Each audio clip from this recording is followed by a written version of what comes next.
we have everything from, as you said, high-level baseball, basketball, football, lacrosse, all the way to fencing. Imogene's in here with figure skating, Right, right? right. Like, so we get such a variety of athletes, and I think that's one of my favorite parts about it. So how are you managing all that? Like when you have an athlete, or you got a group of athletes, right? Yeah. And you got 12-year-old never stepped foot in the gym before, and then you got Division 1, been with us for 5 years, like knows the game, knows what it needs to do. Like how are you managing all that on a day-to-day basis? Yeah, I think that's one of the things that I was concerned about when we first started, for Yeah. sure. But I think there's a lot of pieces, a lot of variables that go into play that have made it work and that I actually really like about it right now. Yeah. So, number one, I think fundamental elements of developing a human first, an athlete first, before worrying about sports specialization or even age, I think is such an important component. So, a lot of these older guys were specialized very early on in many cases, and so they didn't have the development of athleticism that we would necessarily want to see. So we'll have kids come in and they're like, parents, coaches, etc. will say, hey, this kid is a really high level X, could be baseball player, right? And they can't skip, or they don't know how to sprint or land or jump. So the fundamentals of how to move your body through space and to be an athlete were not in place from a young age. On the flip side of that, you could take a young athlete who's maybe 11 or 12, just had a conversation the other day, parent and athlete both said, love basketball, D1 basketball is the goal, she's only 11, right? But she needs to be able to build the physical capacities and competencies that then allow her to play her sport at a high level when she reaches those peaks of athleticism, when it's time to get recruited to D1, when it's time to think about going pro. So in our sessions, right, we're working multi-directional speed for the first 20 minutes. And that ability to move your body through space in a variety of ways, at a variety of variety of different multi-directional skills at different speeds, change of direction, linear acceleration, max velocity, all of those things build not only elements that support sport performance, but also build a robust, well-rounded, well-developed athlete overall. And so it doesn't matter whether you're at Seton Hall playing Division I baseball, or whether your first week with us and you're 11 years old and you like to play soccer recreationally, you don't really know what you're going to do. Those skills have so much carryover. So for the young kid learning them for the first time, it's, hey, let's build this athlete all around. Let's teach them to coordinate the timing and the movement, the reciprocal action of their arms and legs. Let's teach them to skip and attenuate the ground. Let's teach them to accelerate and project their body. All of those fundamental elements, and then let's make it fun so that they can actually enjoy it. On the flip side of that, you got your high-level athlete, and I've said this before, you can't get good enough at those basic fundamental elements, and we're always refining because it's a dynamic, constantly changing variable. So a lot of the college guys are coming back now, and I'm looking at their multi-directional speed skills again, reassessing where are they coming off the season, where are they in their development, their physical progression, what changes do we have to make as their body changes over time. So those are those elements, and then once we get into our individualized programming where we're working on power, strength, and a little bit of capacity, we can be a little bit more individualized and nuanced there based on their goals and their sporting background as well as their training age. But again, most people are going to jump and do some version of a plyometric. Most people are going to throw some sort of projectile like a medicine ball. We're then going to do some sort of pattern related to fundamental elements of movement. So we're going to squat, we're going to press, we're going to split squat, we're going to step up, we're going to hinge, we're going to pull, right? And the specific exercise doesn't necessarily matter. That I can tailor to each individual person, right? But the understanding of fundamental movement and the development of these things is universal. And then the other element of that is, I thought maybe when we first started that we might have a little bit of the older guys not being able to kind of rise up to the level of the younger kids, and the younger kids getting lost kind of in that wash. My concern too. Yeah, and we still talk about that to this sure. day. But honestly, what I see more than anything else is the younger kids looking up to the older kids, being guided by them, and acting in a way that they see will get them to that place. So we, and credit to you for creating this environment, this culture, but we have an opportunity to say this is the right fit for you, maybe, let's give it a try. Or we say, hey, right now this isn't necessarily the right fit. So we bring in really good, motivated young kids who are mature, who are able to handle themselves with autonomy. And you see when they look up to the speed of the older kids, they're like, I want to be like that, or the strength of the older kids. And so they start moving, behaving, acting, and training in a way where it's like, I want to be like that guy when I'm older. So I just think it builds such a great culture and brings them along as you go.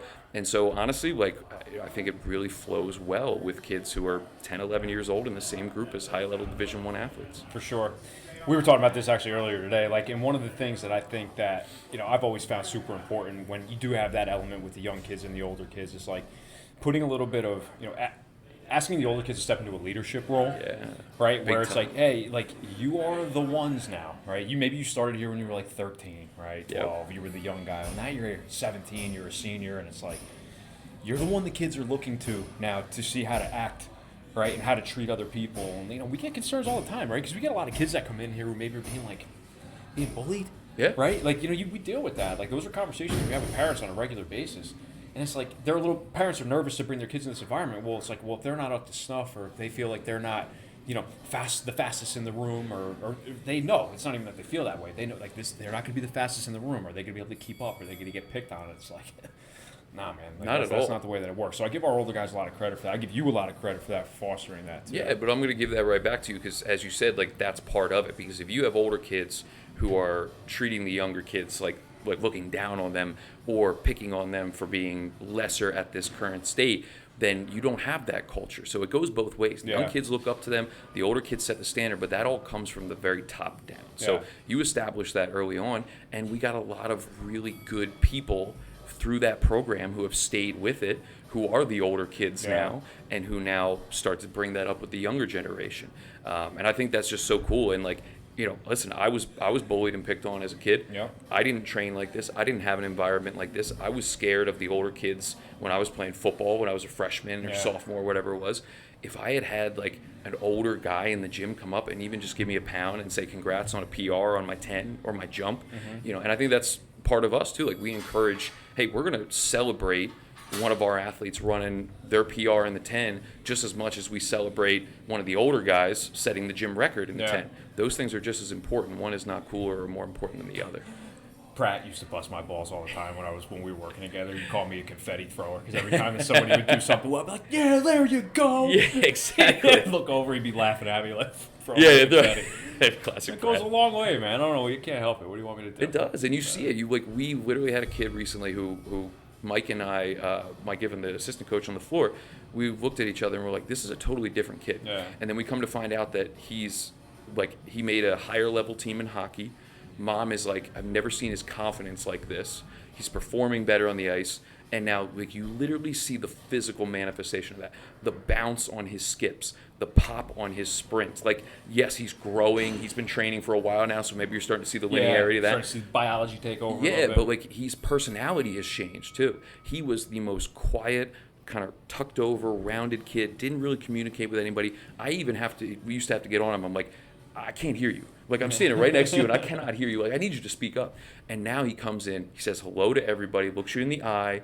He's taller. He's got more confidence. He's putting more weight on his exercises without being like so tentative about it. You just see kids come out of their shell and do things that they never did before, and then you see that kind of reach out to every aspect of their life. And I think that's so cool. I do too. And I think like what's so unique about kind of like the culture that we're living in today is that, like, I think sports used to be the place where you could develop that, right? Because you had a little bit more room to develop in your sport, right? Because you practiced more than you played. For sure. Right? So you had room to mess up, to do things wrong, learn from those mistakes, and get better. Whereas now, like, I don't feel like these kids are getting a great opportunity to make mistakes at all. No. Because there's so much of it's so much more competitive, bro.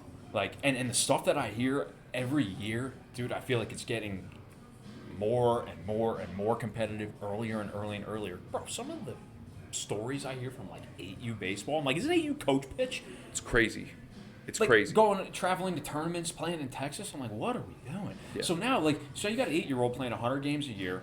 Let's put aside what that's doing to a kid from a physical standpoint, early specialization. Like, we can talk about that a little bit, but just when there's such a hyper focus on performing at a level that like you need to in order to win games, Yes.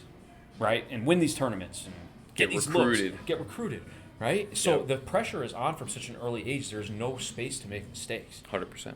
And like, so it's just interesting to see how, like, I don't think that this program should need to exist for kids that age.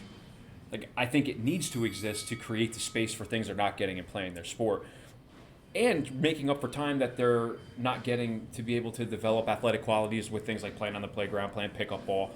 It's like just going and exploring, right? 100%. There's a totally different mindset when you're playing wiffle ball in the backyard versus when you're playing in a tournament where you get a big trophy at the end, and oh, by the way, it's in fucking Texas, right? So it's like, you know, it's a completely different mindset. So you explore, you can learn, you can play around with things. Think about it, playing like take a big football in the swing. backyard, right? You always like, you dream up scenarios and then you Yeah. start playing around with your friends. Right? Like you expressed things that you never would have expressed playing your actual sport Yeah. when there were coaches and scores and trophies Yeah. being hung out. And I see it in here all the time. There are kids who will come in, and if they make a mistake in our, let's say, multi-directional speed portion, they throw up their hands, they stop, they like hit themselves on the leg, and I'm like, no. Like, the number one rule here is you're gonna finish every rep Yeah. with everything you got.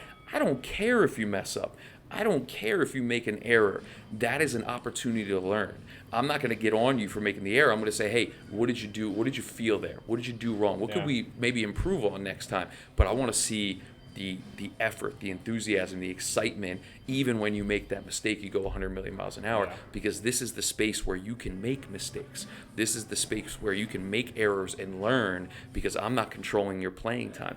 I'm not controlling trophies, right? I'm just here to help you become a better athlete and human Yeah. being overall. And I think I heard Ty Terrell say this a long time ago. He was like, when he was at iFast, he was like, kids don't get gym and GPP anymore. I'm going to be their gym and GPP, Yeah. right? And that's what he became, right? They played spike ball, they lifted, they trained, but like they also created an environment where kids could come and be kids and actually explore movement and explore interacting with other kids without so much pressure Yeah. and constant specialization. So let's kind of go into specialization a little bit, because I'd be curious to hear some of your opinions on this, right? You know, and I admit, like, I've kind of come around on the idea of quote unquote specialization more so than I had in the past. With that being said, like, you have these windows in your development, in your life, where you can still learn new skills, Yes. right? I use the example when I'm talking to kids all the time, right? Like, I played every sport when I was a kid. I played hockey, I played baseball, I played football, basketball, right? Like, I pretty much everything. Yeah. One sport I did not play is soccer. Okay. Interesting. Never played soccer. I know, right? It's like it's the first sport every kid I plays. was going to say, that was like number one on the Core list. memory of mine. I remember going to Horseshoe Lake Park in Roxbury and going and seeing all the kids at the clinic and just crying. My mom was like, I'm not going out there. All right. And yeah, that says a lot. Anybody, if there are any therapists out there, I could use one. But if you ask me to swing a golf club today, I look half decent swinging a golf club. You ask me to put on a pair of skates, I don't know if I could skate, but I probably wouldn't look like a total like clown doing it. Totally. You ask me to go kick a ball, I can't do it. It's like Charles Barkley swinging a golf club, right? Like when he first started playing, it's like this guy is like one of the best athletes in the world. Yeah. Can't do this thing. Yeah. It's because you have these little windows of development when you're learning new motor skills, and at younger ages, you're much more the brain and the body. It's much more neuroplastic, right? It's much more malleable. You can learn new skills. Eventually, you run out of time, right? Where you hit a certain point, it's like, all right, you can maybe get yourself decent at this thing, but you're not going to ever be great at it. Yeah. Right? So when you have young kids that are specializing in a sport early, like, what are the things that they are missing out on in their development if they're kind of skipping their window of just doing a whole bunch of shit all the time, playing on the playground, playing in the backyard, pickup games? Like, what are the things that they're missing most that you observe when they come in at 14, 15, and they've been specialized for 6-7 years already? Yeah, so I think it's sometimes the nature of the specialization, right? So like specific adaptation to imposed demand. Your body, your system is going to develop in accordance with specifically what you ask it to do. So if you are someone who specializes early in baseball, for example, we see really big asymmetries start to come up super early in that athlete's development, right? You start to see right-handed throwers with a right shoulder that's way down relative to the left. and let's say they can't move their right arm as effectively as their left side super early on. We're talking about 11, 12, 13-year-old kids. And then we wonder why we have an epidemic of young Tommy John surgeries and things like that. It's because we're putting extreme loads through those tissues over and over and over again. And it might lead to improved performance or high-level performance right now, but when you want to hit that peak, you've already tapped the ceiling of that. You got to pay that toll at some point. So that's one. The other element of that is now you've, as you said, missed that window to develop a variety of qualities, right? So basketball players, for example, do a decent job of developing a lot of really quick, bouncy type contacts because they're spending so little time on the ground. Yeah. They're constantly changing directions. They're constantly cutting in short spaces. What don't basketball players do well? They don't break particularly well. They don't control their body or their center of gravity well. And they don't know how to run upright. They don't know how to build any sort of velocity. They live with their center of mass more on the front of their foot, so everything is shoved forward because their body has had to constantly adapt to get off the ground as quickly as I can. Yeah. So they don't know how to manage their body when they're on the ground. They don't know how to attenuate the ground. And so that can lead to a whole host of other injury issues as well as just lack of performance because once again, when you specialize early, there's only so far that ceiling can raise up.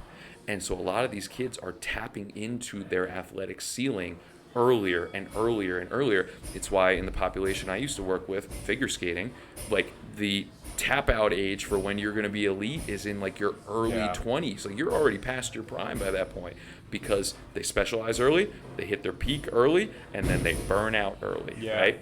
And so now if we're looking at this from more of a field and court sport kind of concept where we're seeing a lot of this early specialization start to pop up, athletes are missing out on some of these key elements. For one, coordination, and that's just the ability to move your body through space with timing and rhythm and elasticity and understanding how to interact with the ground and how to interact with the air. I mean, the number one thing we see is like kids can't coordinate their opposite arm and opposite leg when they come in and march, skip, etc. They have no idea, right? So why would specialization lead to that though? Like why would an early specialization in a sport like let's say basketball where you're running up and down the field or soccer, even better example. You're running up and down the field all the time. So why would you then not develop coordinative skills if you're only playing soccer? Because you're so often doing those things in either a fatigued state, you're doing them with a ball on your foot, or you're doing them to accomplish a task and to never actually focus on developing the skill itself. So when I'm running on the field, my goal is to get to A to B, and the whole time I'm reading the play, I'm listening to coach, I'm interacting with teammates. I'm never really thinking about how to move my body. And then, especially with soccer, ball gets on my foot. So now immediately my stride length and my movement is going to be constrained by the fact that the ball is on my foot. So we see soccer players especially who live on their toes and who are constantly staying with their arms in this very tucked in kind of T-Rex look because the ball's on their foot and they're never getting into a place where they can open it up. And one of the conversations we have with high-level soccer players who are very good soccer players, but they're starting to realize that their physical capabilities are limiting them, is they're like, I need to get faster making a run down the wing. Well, what is that? That's getting faster without the ball on the foot, right? And they can't open up and hit higher max velocities. They don't know how to accelerate once they're upright because they have so much time playing 3-on-3 in a small space or so much time playing small-sided games, they haven't experienced some of those other physical qualities and skills that we would want to develop. So I think that is such an important component. And again, like baseball players, you're going to throw and swing 1,000,000 times off the same side, right? You're going to run the bases in the same direction. Well, how well do you turn, rotate, manage your body, manage your limbs, and manage gravity going the other way? Eventually, that specialization starts to kind of hit a ceiling, and now it leads to injury or just you plateau in terms of your performance. So for me, it's like developing these general qualities of the ability to bounce and skip and accelerate, sprint upright, change directions with a shuffle, change directions with a lateral run, hip turn and retreat, right? Now we're talking about position. So some athletes are always offensive early on and they're never experiencing, like, how do I actually retreat effectively? How do I develop the skill of that? And then from there, we use lifting with these young athletes. We use strength training with these young athletes to actually get them to control their body through full ranges of motion under slowly progressed load so that they actually have the excursion throughout their body to dissipate all these forces that are acting on them during their sport performance, and they build robust tissues that can handle those forces. And so when parents are maybe a little bit concerned about kids strength training too early, I look at it as actually that's helping to develop their physical capabilities, and it's helping to decrease the likelihood of injury. Yeah, and I think language is so important too, because like strength training and lifting weights is not always the same thing. 100%. Right, like strength training doesn't need to mean lifting weights. Right? You can develop strength in a lot more ways than putting a bar on your back. Absolutely. And I think like I think when parents hear that, they're like, oh, okay. Yeah. Okay, all right, that makes a little bit more sense to me, right? And I think it kind of removes a little bit of a fear, especially in sports where it's like, a sport like soccer, right? Where it's like, hey, being big, not great. Because you're just going to gas out. Played soccer my whole life. I was the biggest kid on the field everywhere I went. Didn't really work out. Yeah, not a great soccer player, Justin. I was actually really good, believe it or not. But I hit a point where it made a whole lot more sense to play football. Yeah, that makes sense. I actually was our high school kicker. Were you really? Yeah, people don't know that. Like I was hitting 40-yard field goals junior and senior year, in addition to playing offensive and defensive line, because I played soccer up my whole life. And frankly, I think that's a huge reason why, as a lineman, I was able to, like, people see me, they're like, oh, you must have been like 100 pounds bigger. I was like, nah, about like 15, 20 pounds my whole career. I was fast. Yeah, good feet. I could move. I understood how to manipulate my body. Good footwork. Right? I was an offensive lineman as well. I played offensive line at 185 pounds. Okay, wow. Right? I was smaller than me. 185 pounds. Yeah. Now, granted, I didn't go and play in college like you did. I wasn't great. I was good enough. Yeah. Like, I was a serviceable offensive lineman. But listen, my job, I was a center. We ran a wing T, belly left, belly right, right? Yes. Belly left, belly right. We had two savages on the left side of us. Yep. Shout out to Tino and Danny, my guys. And step, cross, slide step, get in the way of the offside backer. Just get in the way. 100%. Like that was what my position called for. I could do that. Yeah. Threw a nose tackle on me, I was in a little bit of trouble. Yeah, but luckily we didn't see a lot of 5-man, 3-man fronts. So. Yeah. But it is, like, I think those skills were developed by things like playing basketball. 100%. Right? Like, like there's only so much footwork you can practice in like these slow, confined settings. And obviously you need to do those things. You need to practice the footwork. But if you don't have the underlying coordinative skills, you're basically just working up a... I didn't play a down of football until freshman year of high school. I played soccer, baseball, wrestled, skied, played, whatchamacallit, I forget what a little bit of everything, right, throughout my upbringing. And I think that's a major reason why I excelled when I got to high school, when I got to college. Yeah. I didn't have the beat up body by that point, and I developed a lot of different physical competencies that led me to be able to get away with not being the biggest guy, because I understood how to leverage my speed, my change of direction, my positioning, all of that stuff to be able to be part of these, as you said, wing T offense, and eventually in college, a spread, right? I needed to be speedy to hook a linebacker or to reach an outside zone on a really fast defensive end. And those skills, I think, were built way earlier. And when I did start to get really into the weight room, initially it helped my performance. Eventually it hurt my performance. Right. I think that's what people fail to understand, right? It's like, all right, I want to get better at this thing. I have a young kid, I have a young athlete. I want to get better at, I don't know, anything, shooting free throws, right? Or dribbling a basketball. Work on the ball with soccer, right? Totally. And it's like, all right, so I need to do more of that thing, right? Which is not wrong, right? It's not wrong. Like, if you want to get good at the thing, do the thing. 100%. However, if we can develop the underlying qualities that allow us to learn these skills more easily, yes, that's what we're talking about here. Yes. It's like, what are the things that are required to do the thing? Yes. Let's make sure we don't skip over those so that we're not just fighting an uphill battle trying to develop these skills, and we have a lower ceiling on how well we can develop them because we don't have all of the things that would make the job easier, 100%. For lack of a better term, right? So to your point, thinking about like understanding how athletes will work with, let's say, a swing coach, right, a hitting coach, on their ability to hold their load on the backside, right? Well, that's a well-controlled split squat, right? That's a well-controlled center of gravity in a squat where I can actually flex at the ankle, knee, and hip. I can change levels and I can manage my center of gravity. Kyle McBride made me a really happy person yesterday because he came up to me after he was finished his lateral lunge set, and he goes, you know what I realized this season? This exercise is one of the keys to holding and controlling my backside load in my pitching, right? And it was like, there's the light Yeah. bulb. How long we've been working with Kyle, telling him these things. Yeah. But like, he finally felt it. He was like, I get it now. Yeah. This exercise helps me access a range of motion. He wouldn't say this, but helps me access a range of motion, control it, do it under load, and slow it down enough that I can capture a feel, and then I can do that better when I go do my specific thing. So I think that's one. But the other end of that is, even athletes who play a sport sometimes don't realize what specificity actually means. Yeah. And I'll give you an example. Talked to a high-level baseball player a couple years ago, and he's like, why do we have to run our lateral start 10-yard dashes off both sides? We only run the bases in one direction. I was like, do you play the field? And he's like, yeah. I was like, you ever have to accelerate to the other direction? He was like, oh. So like a soccer player, same thing. Why do we have to sprint without the ball? There's one ball on the field. Yeah. There's a lot of other players who Yeah. aren't going to be touching that ball. So understanding and looking and zooming out, I think, is one of our roles as well. Understanding the holistic skills that comprise the game, and how developing maybe some of the things that don't seem as sexy or obvious because they're not the thing that we focus on, right? We focus on the pitcher, the batter, right? Focus on the guy with the ball. Yeah. There's a lot going on outside yeah. of there that we have to prepare them for. And then I'll give you one more. We talk about this all the time. Like general cardiovascular and physical fitness. Yes, sir. You need to be fit enough. You need to have the work capacity to perform higher levels of your sports skill, to accumulate enough work in your sports skill that you can actually get better at it, right? Do the thing, as you said.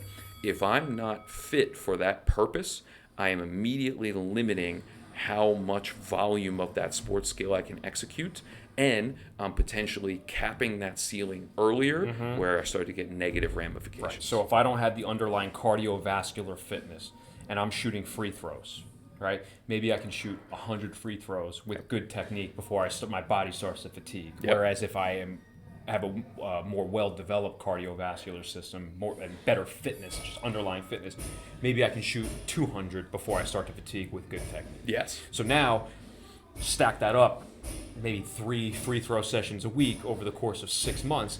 I have done double what you have done as far as 100%. shooting free throws because I was fit enough to do it. And the quality was higher.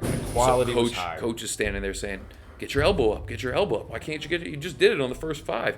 Oh, I'm tired, coach. Yeah. Guess we're shutting it That's down a for big the day. one. Like if you are developing techniques, right? If you are working on technical skills, we do not learn how to rewire our motor patterns to learn better technique when we are trying to learn those things under fatigue. Yep. Does not work that Yep. way. Technical work. And so let me ask you this, right? So, okay, but I want my guys, I'm a coach, I'm a basketball coach, and I want my guys to be able to shoot free throws when they're tired, not just when they're fresh. Talk to me about that. I 100% agree with you. But it depends on what our goal is, right? Is your goal to make them, with this specific practice, to make them a better free throw shooter or a more consistent free throw shooter? Or is it to train them to shoot consistently under fatigue? So two right? different things. Two different things, right? And I 100% agree with you because I think things like sprinting, accelerating, changing directions in a fatigue state has its place. But you have to develop those two ends of the V first. Yeah. You got to build the capacity to even have that conversation. Because if you are so out of shape that you can't even execute more than a few reps, all you're doing now is accumulating poor reps. And why would you want to do And then your that? technique gets worse. Right, Because exactly. if you're doing more poor reps than good reps, you're going to have or poor you just technique might not even when you're accomplish a fresh. task. Like, let's keep shooting free throws, but we're not even hitting the rim at this Right, point. right. So, like, that's not helpful. And on the other end, like, you want to build up the highest quality possible. So if I want to improve my speed and I'm running a bunch of repeat 300-yard shuttles, that's not going to do it. I need to expose myself to the highest possible speeds with the highest possible velocity, coordination, and full recovery between. And then if I want to build the repeatability of my speed, that's a different training stimulus. Yeah. That's something I'm going to work on where I understand that there may be a drop-off. I'm trying to minimize that drop-off, but I'm developing my repeated power for the purpose of doing that specific thing. And that's, again, we work on that with everybody, right? Like, we had a basketball player who was like, I feel good moving laterally in the first quarter. High school kid, like, of age where this is a conversation. I feel good moving laterally and changing directions, playing defense in the first quarter. By the fourth quarter, legs feel heavy. I feel shot. Now we're talking about a capacity problem. So now I need to address, hey, you move really well early on, but I need you to now repeat that without letting the quality drop off. And I'm not just like hammering them into the ground with it. I'm saying, hey, no, you got to get out of that cut faster. No, we got to get off the ground quicker. Yeah. So we're coaching technique, quality, plant angles, all of that the whole time. And I think that's the same conversation with coach. It's like, hey, I agree with you 100%. Fourth quarter, we still got to have the capacity, but that's where we're headed. We start with build up the quality, build up the coordination, build up the execution at the highest level. We build up the general size of the gas tank, and then we bring those two things together to meet. So what you're talking about as far as a training approach, right? It's being able to develop underlying qualities, and then stack new qualities on top of those underlying qualities until we get to the tippy top of the spear and we've kind of checked off the boxes that we need to check in order to perform the way that we want to perform. 100%. So obviously that takes two things, right? It takes consistency in the work, right? And showing up, doing the work on a consistent basis for probably long periods of time, right? Extremely. Okay, extremely long periods of time. Sometimes, ideally, sometimes multiple years it will take to develop some of these qualities in the way that you want to be able to if you want to reach the peak of your sport. Definitely. Okay, so now, but coach, that sounds great in theory, but my kid's 15. In soccer, they start getting looked at to make the national team and go pro and stuff when they're 16, 17. So they kind of need to peak like soon. And by the way, we also play, 10 months, 11 months out of the year competitively. Yeah. How do I build this all in? What do I do? Do I just not play my sport and get seen, or do I not develop the qualities? These I feel bad for these kids because they are stuck between a rock and a hard place. You kind of have to choose at some point. Yeah. Right? And in reality, it's they're probably going to choose more the competitive, go and play and actually play in the sport. And I get it because that's where you're going to be seen, that's where you're going to get your opportunities. But then you see them at 20, and it's they're done. Yeah. Because they just haven't. So they haven't had the time to develop the things we're talking about. So, what do you do in that scenario? How do you have that conversation with a parent, with a kid? Yeah, and listen, that I don't have the perfect answer for that because, as you said, it's an imperfect setup. It's not ideal at that point. But it's an understanding that if that's the choice we make, that comes with certain consequences potentially. But, that being said, there are ways we can mitigate some of those, again, if they're working with us, right? So, for example, baseball should be in their off season right now. Most of the high school age baseball players that I'm working with right now are transitioning to their second in season, which is summer ball. They're going to travel and play as much or more than they played in their high school season. So it's a conversation of, okay, how can we consistently get at least 1 day per week in this facility so I can see you? Number two, if you can't, or even if you can, do you have access to equipment, a gym, somewhere where you're traveling, where you can get one additional day that I'm happy to write for you and I will help guide you through, right? And that communication puts an understanding that you need to prioritize your sport more so than we would like to see at the end of a long season.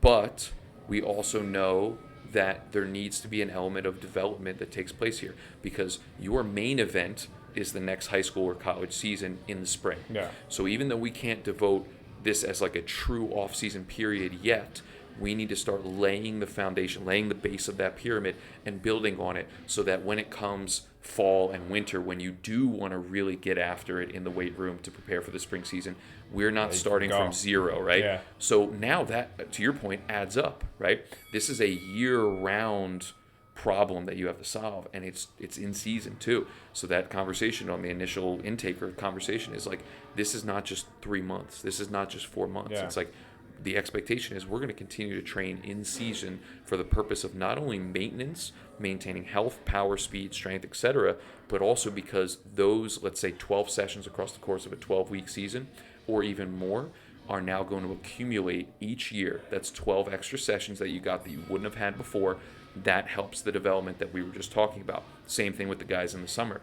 Instead of saying, man, I can get here once every other week, maybe, not even going to bother with it. Yeah. Now it's okay, you get in the facility once every other week. I'm going to give you 1 to 2 days to do on your own. We're going to communicate on those days. And now we've just accumulated an entire summer of 1 to 2 days per week that you never would have had outside of that. That right there, I'm so glad that you put it that way because I think that because we have this conversation, as you know, with every single athlete that walks through the 100%. door. If this is something you are going to start, I am going to be very transparent with you about what this is going to take Yes. in order to get to where you want to go. This is not something you're going to do for a couple of months in the summer because you got the time, and then good luck. You're good to go now because you got Yes. 2 months of training. It's not the way it works. But the one thing that I try to just bang home in those conversations that I wish athletes and parents, for that matter, understood more was that it takes so little during your in-season periods to not only maintain where you're currently at, but to continue to, like you said, like develop underlying qualities. It does not. We talk about with adults, right? Like the biggest barrier to success in fitness or performance is time management. Yes. More so than anything else is time management. Absolutely. It's not the tools, not knowing what to do, not having to do the exercises, not the fact that it's hard. It's like, no, we don't manage our time in a way that we can get into the gym consistently over long periods of time. For sure. Right? But with athletes, it's like there is so much that we can accomplish in 1 to 2 hours a week. Yes. And not in a way that is going to beat the hell out of you and you can't go compete because you're sore, from training on Friday. Like, that's not what we're talking about here. We're not talking about coming in. It's like, well, we only have an hour, so we got to make the best use of this time. Yes. We're going to beat you into the ground, and then, oh, by the way, good luck playing in your 5 games in your tournament this weekend. Sorry if Exactly. you're sore. Like, that's not what we're talking about here, 100%. right? Development does not necessarily need to require a super high level of stimulus all the time, right? And it's almost a difference. Like exercise is a skill, and like learning how to exercise is a skill. 100%. Right? Like, you got to learn how to be a good exerciser. Absolutely. Right? And that's kind of part of our job with high-level athletes. Like, great athlete, terrible exerciser, right? For sure. So it's like, all right, well, can we at least utilize this time to help you become a better exerciser? It's almost like practicing for exercise, Yeah. if that makes sense. Oh, it right? does. Absolutely. And then all right, now we've practiced for our exercise, and now we're in our true off season in the fall. Now the workouts are kind of our main priority. Well, we've practiced these skills enough where we can hit the ground running. 100%. Right. And we've developed tissues, right, Right, along the way. So our tissues are not getting exposed to the stimulus brand new for the first time in months, Yeah. right? We've laid, hopefully, the foundation of maintaining some general physical capabilities, right? Whether it's strength, we've maintained some muscle mass, so now we haven't lost a lot of body weight. We've maintained the integrity of our connective tissues, right? All of those things are hugely relevant, but I think what you said is super important, which is the focus shifts during those busy periods. We're not here to drive a lot of fatigue. We don't want you to be sore after a session. Just had a conversation with one of our baseball guys yesterday. He's like, I can probably get in a second time per week. What do you think about me coming in Fridays if I have a tournament starting Saturday? I said, I think it's a great idea. We're going to do a stim session. What's a stim session? Stim session is something where we are driving high intensity, high speed, high neural output, but with very low dosage, very low volume of exposure. So I tell athletes all the time in season, I want you to walk out feeling better than you walked in. If you walk out feeling worse than you walked in, we did this wrong. Yeah. Right? And I'd say 9.5 times out of 10, I don't think I've had one miss yet with that. And they actually go out the next day and they're like, I feel good. Yeah. I feel ready, Yeah. right? So training's not this thing where it's like, yeah, I'm going to bury myself with fatigue for an hour or I'm not going to do anything at all. Training can be whatever we want it to be. It's a tool, right? And it can take on many forms. Yeah, there's going to be some certain days in the winter where some of these athletes are going to look at me and go, I'm sick of this. I can't wait for the season to start because I'm dying here. And I'm like, yeah, right now that needs to happen what it is because right it's now. February or it's January, and that's the time of year. Like, this is the focus. But then when it comes to the spring, it's like, I am no longer the focus. It is, how can I support you to be the best that you can be? And certain days, athletes will come in, they'll be like, yeah, I'm green. I don't have a game for another week. Practice is good. I feel good. Like, let's get it. Other days, hey, I'm like red or yellow on that scale. I'm tired. I got a game coming up. Cool. We're going to scrap some of what we had planned. We're going to get the right dosage to make sure we maintain the things that we need to do. And then we're going to get you out the door so you can go eat and rest and recover. But those things, those days, even those shorter days where we adjust, they add up. And over time, they lead to a lot of progress. So Yeah. I think it's super important. A program that you write. Okay, so you write a program. How many programs do you think you've written in your career at this point? How long Oh my you been God. doing this? Dude, coming up on 12 years. All right, yeah, 12. I'm about 15. Yeah. So how many programs do you think you've written? Tens, if not hundreds of thousands. Like at an this point. insane amount, Yeah. right? I did almost 30 yesterday. Yeah, okay. Like, How many programs have you written, right? Because you program about a month at a time, 6 weeks at a time, depending on the athlete. Yes. How many programs have you written that have gone exactly as you wrote them the first time? Oh my God, almost never, almost I none. think that's a big missing piece that people don't understand about this. Is that all a program is, right? This is for coaches and for parents of athletes and for athletes. Like, this is something, again, another thing that I explain to athletes every time that they start with us, because I want them to be able to communicate with us. Yeah. And sometimes, like, if there's something on the sheet, they feel like that's what has to be done because that's what coach says, Yeah. right? And it's like, no. 100%. This program that we wrote is the best idea that we had based on the information that we had at the moment that we wrote it. Yes. And every single day when you come in, we're gaining more information. And more importantly, you're learning more information about how your body, as an athlete, how your body is feeling when you're doing things.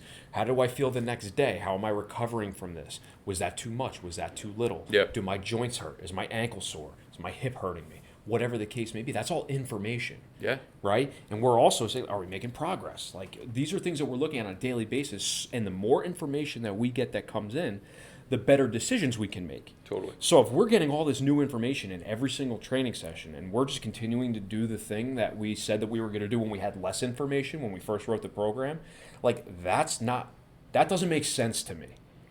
Right? And Yep. like that's one thing that I need athletes to understand. Is Yes. that this is not written in stone. Yes. It's written in pencil, right? And this should change. Not only may it change, but it should change based on whatever the hell else is going on, whatever the hell else is happening, whatever information that comes in on your performance, on how you feel, stuff like that. Yeah, 100%. And sometimes it's, hey, this is working really well. Like, let's progress it early, right? Or like maybe this exercise isn't servicing us the way that we feel like it needs to.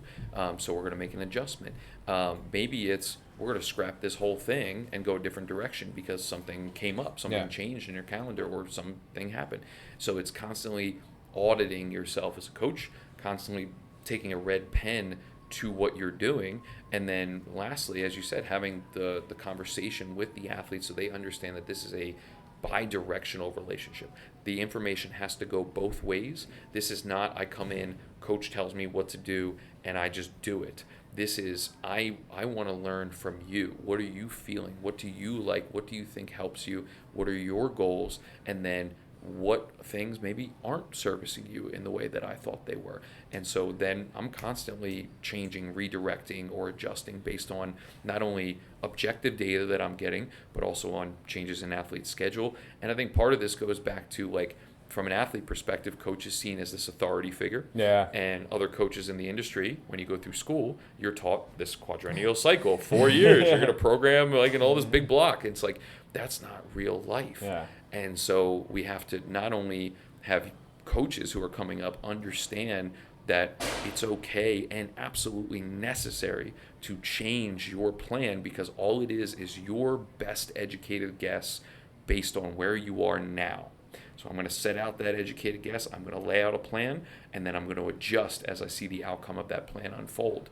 And then for an athlete, it's like, it's okay, and in fact, it is absolutely necessary for you to communicate with me about how your life, your sport performance, your training, and how you're feeling are progressing over time, and that'll allow me to adjust. And in the end, that's what makes a successful program, not what's written on a piece of paper that first day. Sweet. Where are we at on time? We got to go? I gotta go. All right. Sarah might be coming in. That was good stuff, man. It was awesome. Absolutely. Yeah, thanks for chatting, dude. No, I appreciate that. Yeah. This is like this is probably my favorite form of content. Like just sitting down and having a conversation. Me too. So Yeah. it's better than talking into a camera by myself. Yeah, you do that pretty Sweet. damn well, bro. Appreciate you, I brother. love those things. Yeah, appreciate you, man. Thank you for having me. Yeah,